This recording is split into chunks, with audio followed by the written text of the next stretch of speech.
मौत किसी का पीछा नहीं छोड़ती। ओशो कथा सागर। एक बहुत प्यारी सूफी कहानी है। एक बादशाह ने एक दिन सपने में अपनी मौत को आते हुए देखा। उसने सपने में अपने पास खड़ी एक छाया देख उससे पूछा, तुम कौन हो, यहाँ क्यों आई हो? उस छाया या साये ने उत्तर दिया, मैं तुम्हारी मौत हूँ और मैं कल सूर्यास्त होते ही तुम्हें लेने तुम्हारे पास आऊंगी। बादशाह ने उससे पूछना भी चाहा कि क्या बचने का कोई उपाय है, लेकिन वह इतना अधिक डर गया था कि वह उससे कुछ भी न पूछ सका। तभी अचानक सपना टूट गया और वह छाया भी गायब हो गई। आधी रात को ही उसने अपने सभी अक्लमंद लोगों को बुलाकर पूछा, इस स्वप्न का क्या मतलब है, यह मुझे खोजकर बताओ। और जैसा कि तुम जानते ही हो, तुम बुद्धिमान लोगों से अधिक बेवकूफ कोई और खोज ही नहीं सकते। वे सभी लोग भागे भागे अपने घर गए और वहाँ से अपने अपने शास्त्र साथ लेकर लौटे।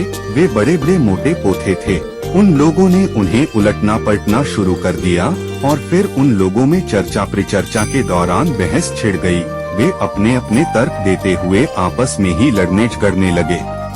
उन लोगों की बातें सुनकर बादशाह की उलझन बढ़ती ही जा रही थी। वे किसी एक बात पर सहमत ही नहीं हो पा रहे थे। वे लोग विभिन्न पंथों के थे। जैसा कि बुद्धिमान लोग हमेशा होते हैं, वे स्वयं भी स्वयं के न थे। वे उन संप्रदायों से संबंध रखते थे जिनकी परंपराएं मृत हो चुकी थीं। उनमें एक हिंदू, दूसरा मुसलमान और तीसरा ईसाई था। वे अपने साथ अपने अपने शास्त्र लाए थे और उन पोथों को उलटते पलटते वे बादशाह की समस्या का हल खोजने की कोशिशों पर कोशिशें कर रहे थे। आपस में तर्क वितर्क करते करते वे जैसे पागल हो गए।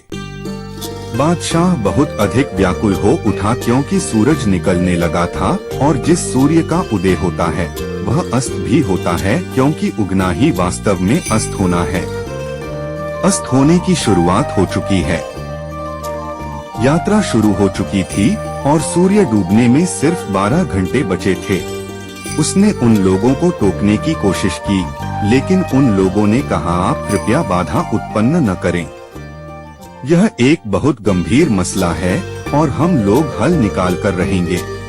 तभी एक बूढ़ा आदमी जिसने बादशाह की पूरी उम्र खिदमत की थी उसके पास आया और उसके कानों में फुसफुसाते हुए कहा, यह अधिक अच्छा होगा कि आप इस स्थान से कहीं दूर भाग जाएं, क्योंकि ये लोग कभी किसी निष्कर्ष पर पहुंचेंगे नहीं और तर्क वितर्क ही करते रहेंगे और मौत आ पहुंचेगी।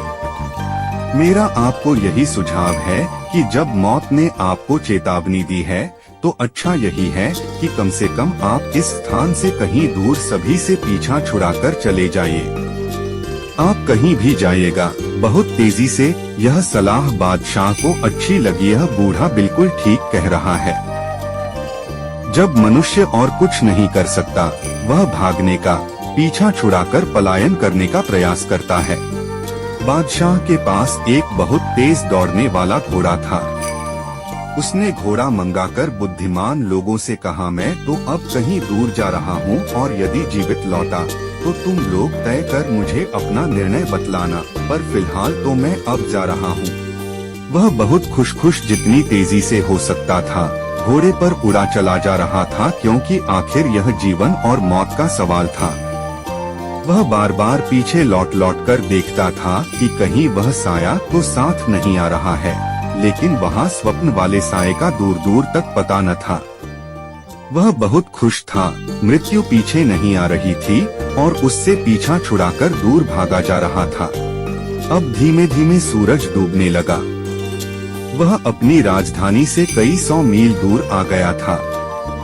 आखिर एक बरगद के पेड़ के नीचे उसने अपना घोड़ा रोका।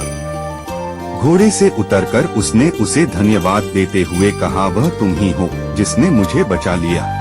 वह घोड़े का शुक्रिया अदा करते हुए यह कह ही रहा था कि तभी अचानक उसने उसी हाथ को महसूस किया जिसका अनुभव उसने ख्वाब में किया था।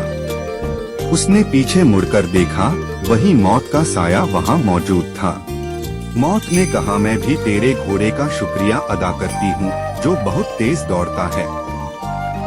मैं सारे दिन इसी बरगद के पेड़ के नीचे खड़ी तेरा इंतजार कर रही थी और मैं चिंतित थी कि तू यहाँ तक आ भी पाएगा या नहीं, क्योंकि फासला बहुत लंबा था।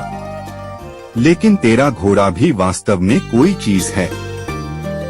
तू ठीक उसी वक्त पर यहाँ आ पहुँचा है जब तेरी जरूरत थी। तुम कहाँ जा रहे हो? तुम कहाँ पहुँचोगे? सारी भागदौड़ और पलायन आखिर तुम्हें बरगद के पेड़ तक ही ले जाएगी। और जैसे ही तुम अपने घोड़े या कार को धन्यवाद दे रहे होगे, तुम अपने कंधे पर मौत के हाथों का अनुभव करोगे। मौत कहेगी, मैं एक लंबे समय से तुम्हारी ही प्रतीक्षा कर रही थी।